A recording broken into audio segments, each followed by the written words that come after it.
Welcome. Thanks for coming on. And why don't you tell us a little bit about how you got interested in co-ownership, co-housing, and really what spawned CoHo BC? Well, thank you, and thanks for coming to my intergenerational That's right. co-owned property. We're sitting here in front of my father's laneway house. Beautiful laneway house, and there is a gorgeous house to match it right on the other side.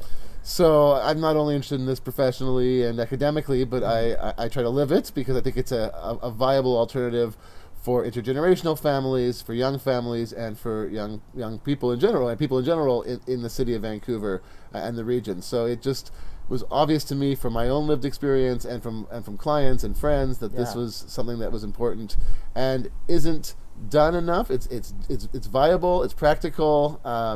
But people are scared of it and they don't understand it, and so we wanted to kind of help support this product and encourage its adaptation as a model to get into the housing market, as a model to build community, Yeah. and to build sustainability. Really, it kind of works on multiple fronts.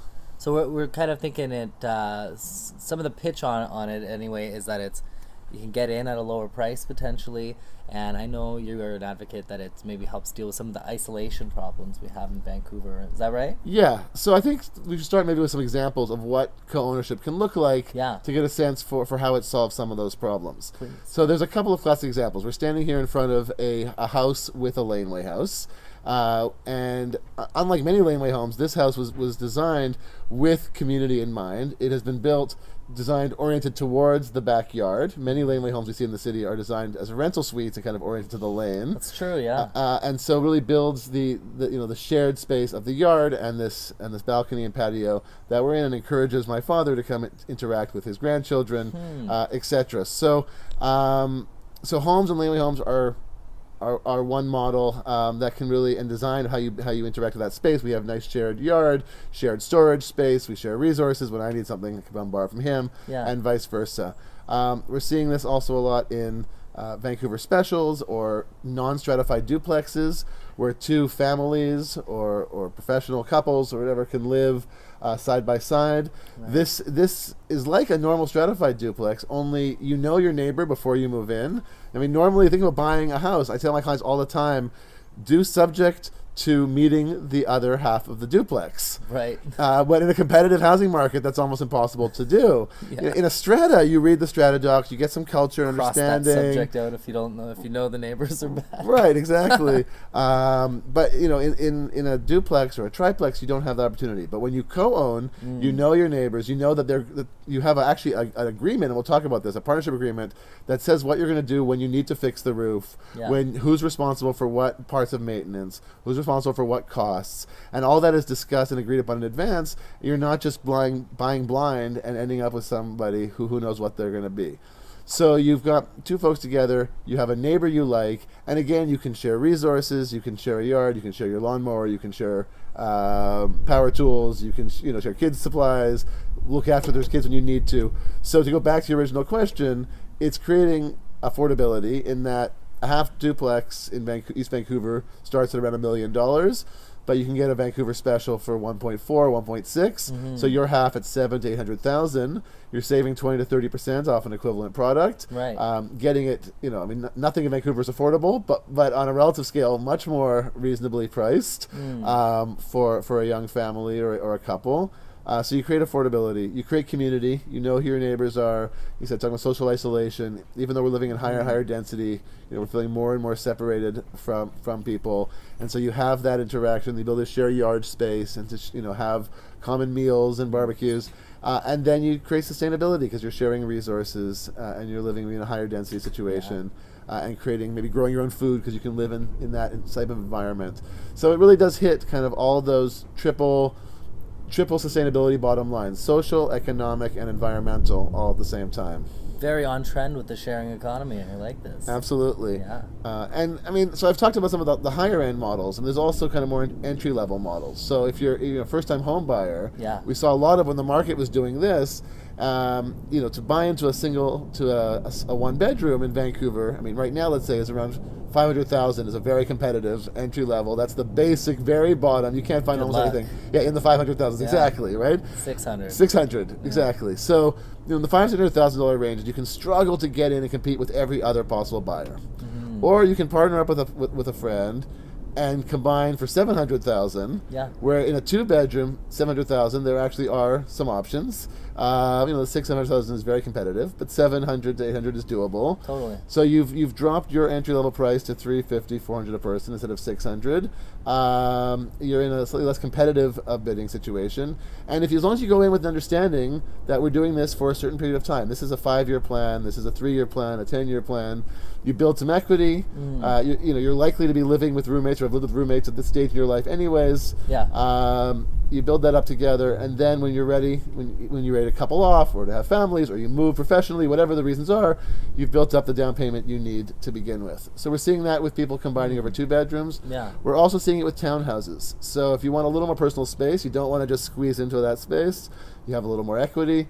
One person, a 3-story townhouse with a shared middle floor with living room and kitchen. One person lives in the basement, have a basement and basement, bathroom, and a little den or sitting area.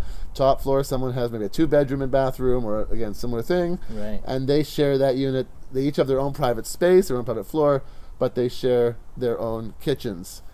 I like this because it's, when people talk to me and they want to look at condos, they want to live in Vancouver, but they can't with the price points. And we talk about, well, why don't you buy something further afield, east, and you could potentially rent that out while still renting what you own or where you want to live, and then use that as your foot up on the property ladder to build some equity.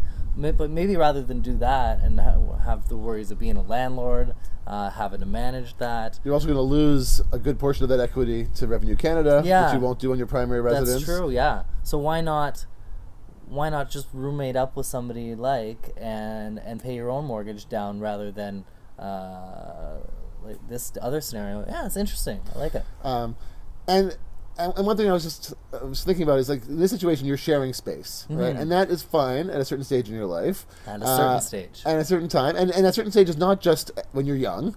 We're seeing that very popular now with retirees and downsizers who also want that sense of community. Their families have left. Maybe they've lost a partner, and they're feeling the need for mutual support, people looking after each other, sense of community. Yeah. So the Golden Girls model. I said this to somebody. They didn't like calling it the Golden Girls model. No, neither does my wife. Why? What was your client's problem? I guess it's got some stigma. I didn't watch the Golden Girls, so maybe we got to rebrand that. I grew up on those reruns. I'm a few years older than you. Just a few.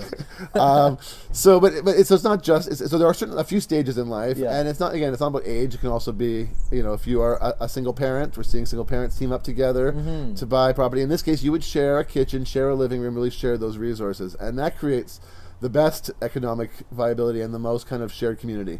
But the reality is, a lot of houses in Vancouver are actually designed to have more than one family in them. That's very true. We started with the Vancouver Special or the House and Laneway House. These are separate homes, separate kitchens, separate suites. So you're not, people, when you first hear co-ownership, they think, well, I don't want to share space. And you share as much or as little space as you want. Right. In this case, we share a backyard. Yeah. So it's really up to you to find the right partner, to find the right property, and to design the house situation that meets your balance of personal space and private space. Great. Personal space and shared space. Excuse me. So let's that's a great overview of co-ownership. And just before we got on camera here, we were talking about the difference between co-housing and co-ownership. Do you mind teasing that out for everyone? Absolutely. So the reason I like co-ownership is because it is a hack, a way to work within current zoning. A real estate hack. Real estate hack. I like that. Current zoning, current housing inventory to find opportunities to create community and to find affordability. The reality is, it'd be great if our cities were all zoned better and zoned differently, so we could build really creative, dynamic, community-oriented communities and housing that shares space and that is built around kind of a courtyard and a common identity and value. And you can live in a smaller footprint, because affordability for living in a smaller footprint, because you have workspace and teen space and recreational space and guest space and all that kind of stuff that's shared communally. So that is happening, fortunately, now more and more. There's a movement out of I think Denmark originally, but it's become very popular in BC and in California and across the world, called co-housing, which is to build these intentional communities of 20 to 50 families, and to design both the building and the individuals, to design a community that has shared focus and shared value and shared support. There's one built co-housing community in Vancouver proper currently.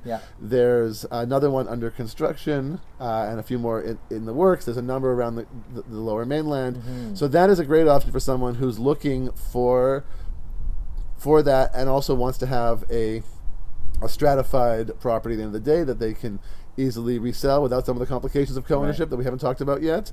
The challenge with those projects is there are very few of them in existence currently. They do tend to be full market value, because the ones that are happening are they have to buy the land and build from scratch, etc. You do create affordability by, again, living in a smaller space than you might otherwise. And if you want to get involved in a new community, it is generally a long time frame. You can build a home and a community to suit your needs beautifully, but if you've heard anything about development in Vancouver, you know that it takes 5 years if you do it well.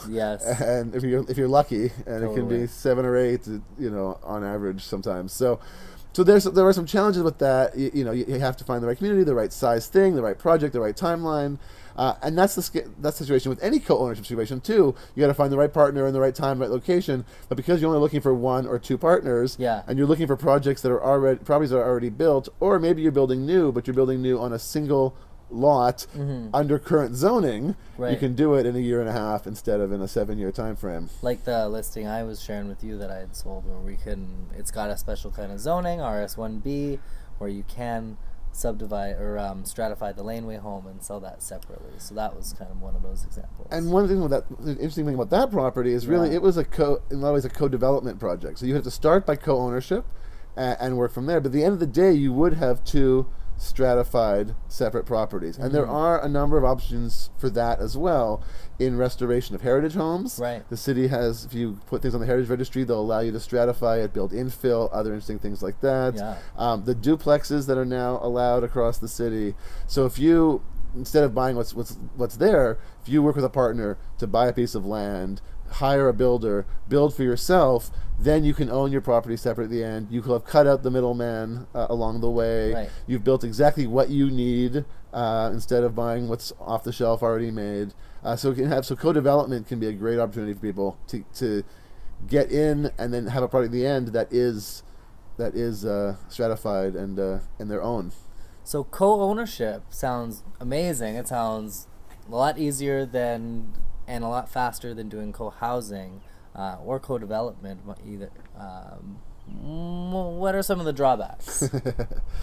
So the challenge with co-ownership, there's really two challenges. One is financing, and the second one is exit. So the first one, financing.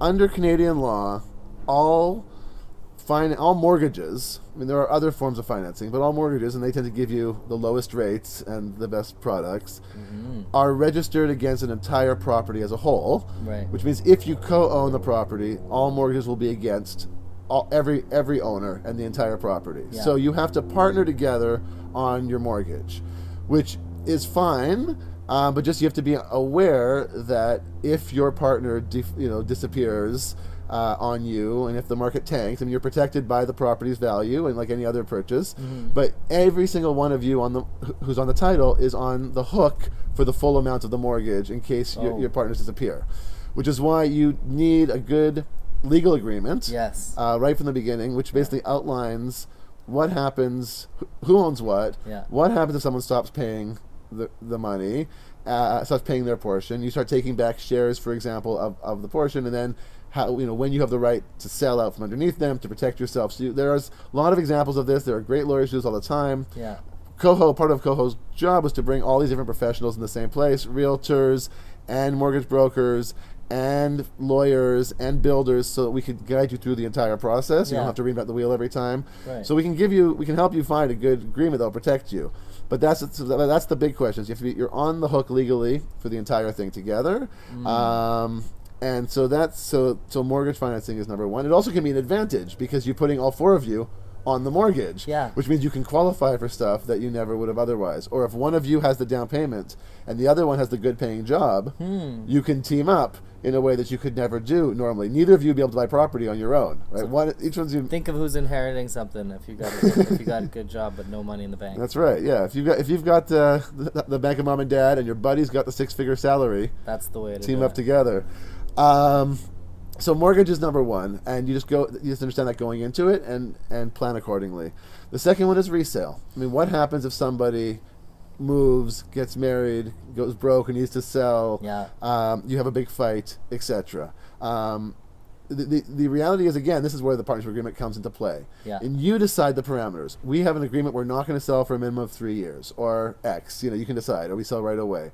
When one of us needs to sell, it's not just I'm going to force you to sell. There's a process. First, you have a chance to buy the person out with your share yourself, or they have a chance to sell their share onto another person. Right. Or, and then before they can force you out of your property, etc. So you create all of these policies and rules in place in advance so that you have a mechanism when the emergency happens, you're not inventing the wheel and angering each other then, you just follow the system that's in place from the beginning.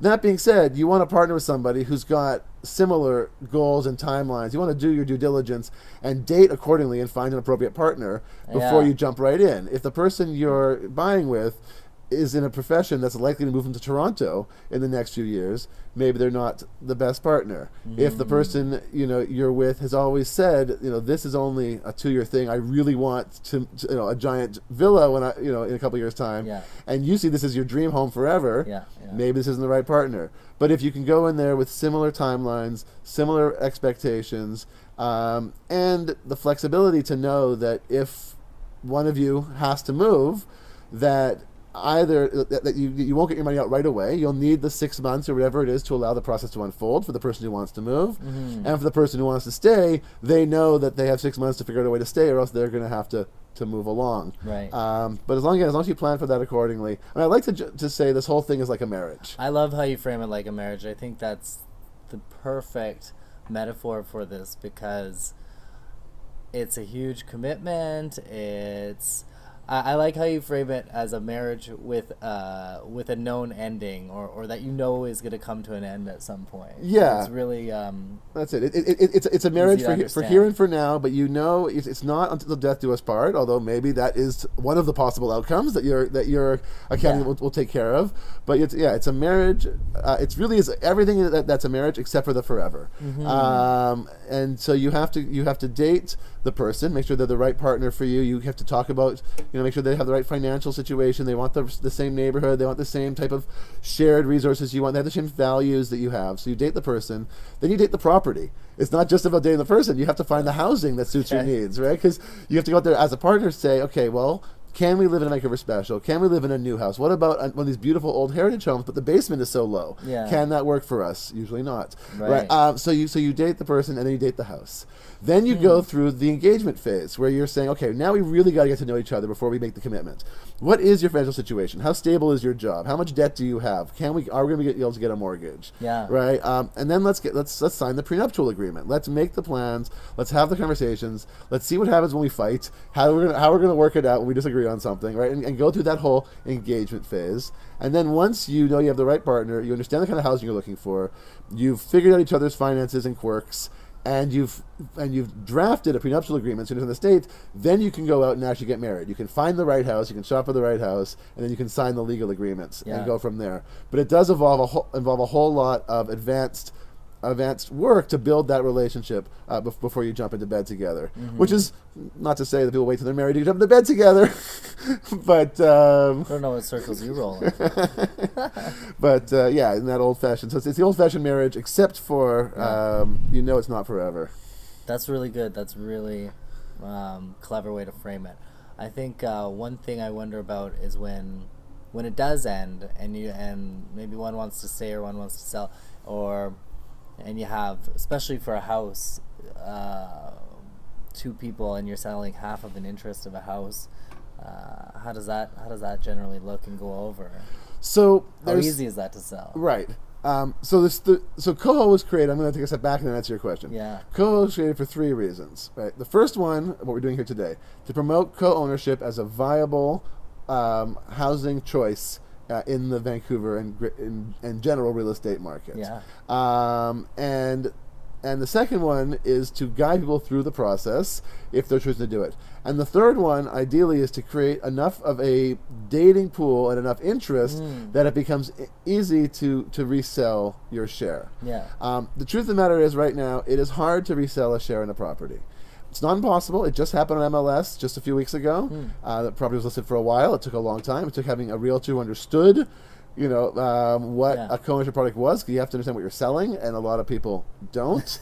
That one happened to sell on MLS. Almost every other co-ownership share I've seen on MLS hasn't been able to sell. Really? Partially because, again, the realtors understand what they're selling. Partially because the general public doesn't understand it's actually a really good product. Yeah. And mostly because the partners involved didn't do their advanced homework.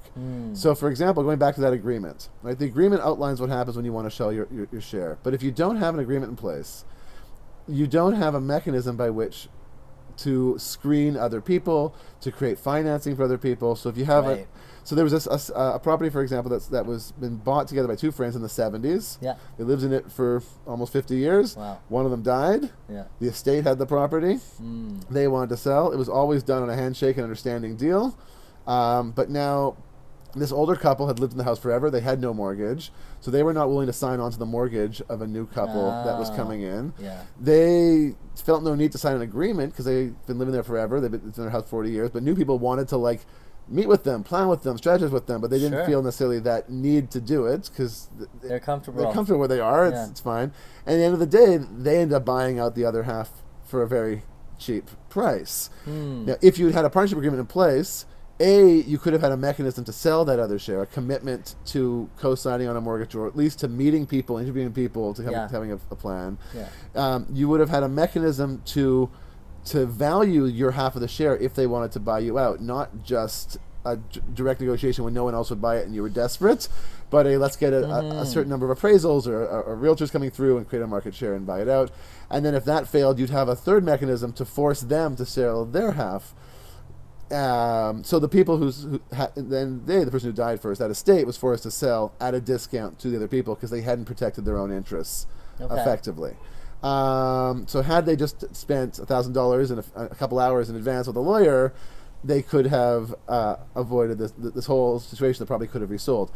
So having a share that's resellable is about having a partner that's interested in reselling, and about having enough people understanding what a share is that they can do it. And then again, as a backup plan, if you can't find that partner, then you end up having to sell your share as well and move on. But you go in understanding that's your backup plan, but there's a certain time frame and timeline for when it would happen. So am I hearing right that this is a segment of the market right now that's a little chaotic, might not be the right word, but there's not a lot of structure to it, and what you're doing with CoHo BC is bringing some structure to this segment of the market, almost creating the market to some extent for it, and we're going to see that get more popular as time goes on with pricing and affordability challenges, and millennials and the generations after that wanting to get into the market and own. So we can see more of that, and I'm spacing out on exactly what I wanted to say there, which could happen. But right, it was along the lines of you have a great stat in your guide that shows that it's becoming significantly more popular with families like this setup you've got here in East Van.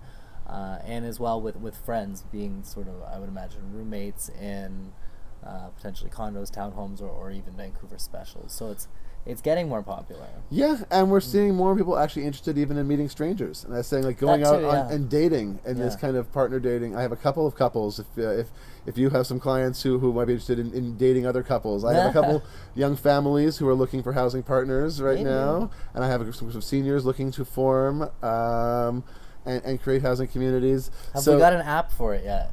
No, unfortunately, I haven't gotten You to need that to be point. able to swipe. You can't do it without the swipe. I do recommend people go to CoHo BC. Yeah. Our website is cohobc.com, and we do have a form you can fill out, a find your partner That's right. form, and we will try to make you up with someone, let you know about speed dating events and other fun things. But yeah, so to answer your question, we are seeing a lot more interest. I mean, this has been not a new phenomenon. No, it's a not. growing phenomenon. But as I mentioned, these people from the 70s, friends, families, been doing this for a long time. What we're seeing now is it's becoming more and more popular in response to pricing. It's becoming more and more popular also in response to people like my father, people who want to downsize in place. The boomer generation is not looking to move into retirement homes. They're not even necessarily looking to move into condos. No, exactly. So this allows them to stay in their area Well, to create this is housing for fantastic. their family. I've lived in a laneway house, and it was one with the door on the side for rental income, and I gotta tell you, it was horrible. It was everybody's separated. You're looking out at different walls, so it doesn't feel great. But this looks really nice and inviting and communal. I think that's a really nice benefit. What I'm hearing though on the where I got to fill out an application for speed dating is if you are an app developer and you want to make a co-housing version of Bumble or whatever app is happening these days. We're ready for a partner, absolutely. For get at technology Noam partner. here and coho.ca or coho.com. coho.com. cohobc.com. cohobc.com. BC.com.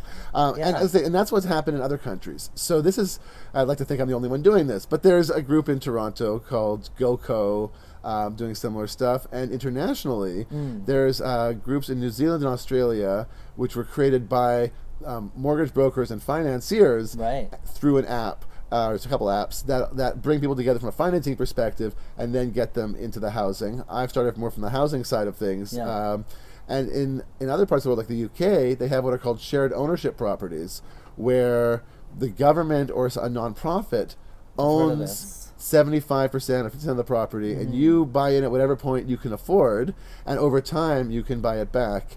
And in fact, the Canadian government just announced, the CMHC just announced a new project for shared equity, a fund for shared equity projects. So, for example, theoretically, some nonprofit or even for-profit company could buy a piece of land, apply to this fund.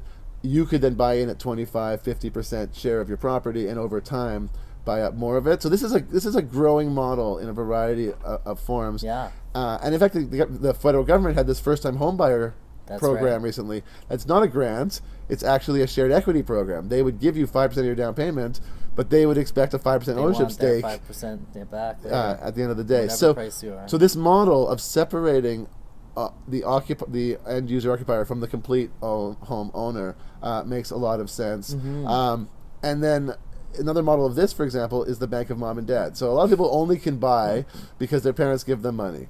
But there's always complications with estates and multiple kids. And what do you do? One kid has moved to Tulsa, Oklahoma, and only needs $30,000 for her down payment, and the other one's in Vancouver and needs $300,000. How do you justify that? And so sometimes some parents don't want to gift the money; they want to invest the money. No, they don't. So what if you invest it in the basement suite of your kid's home? You give them $300,000. Right, or $450,000. You buy a third of the property. You buy the basement suite. They own the main house. Right, they own the main house, and you collect the rent from the basement suite. Again, you've created. They get a house instead of at $1.4 million, at $1 million, the same price they'd pay for a half duplex. But you've gotten them into a market, a much nicer property, a much nicer product. Team that one up with new house with laneway house and basement suite in East Vancouver for around $2.1 million these days. Depends on the property and the location, plus or minus $2.1 million. Break that up into 4 parts, 25%. So $550 a share. $550 for the laneway house. Good deal. Okay, you get a 700 square foot standalone unit. Not necessarily cheap on a price per square foot basis, cheaper than buying a 1,000 square foot new, but not a steal. But you get a product that doesn't otherwise exist. You get a standalone little private house. 550 or so, or maybe a little bit less. You divide up your own breakdown in the basement suite. You know, a basement suite in a new home construction can be about 1,000 square feet. Can have not legally two suites in it, but pragmatically two suites in it. Can bring in $2,800 a month, $3,000 a month in rent. So for your $550,000 investment, you're bringing in $2,800 in rent. You can't find that on the market for a condo as an investment product. And then the main house for $1.1 million, you've got a brand new 2,000 square foot main home. So every part of that equation, the main homeowner is getting a larger new house for the price of a half duplex. The basement suite person is getting a rental income far higher than they could get in the Vancouver market otherwise. And the laneway house person is getting a standalone little product that doesn't otherwise exist at a relatively discounted price, slightly discounted price. And you can build, that's a new house, so you can either buy one that exists or you can build specifically to suit your particular housing needs.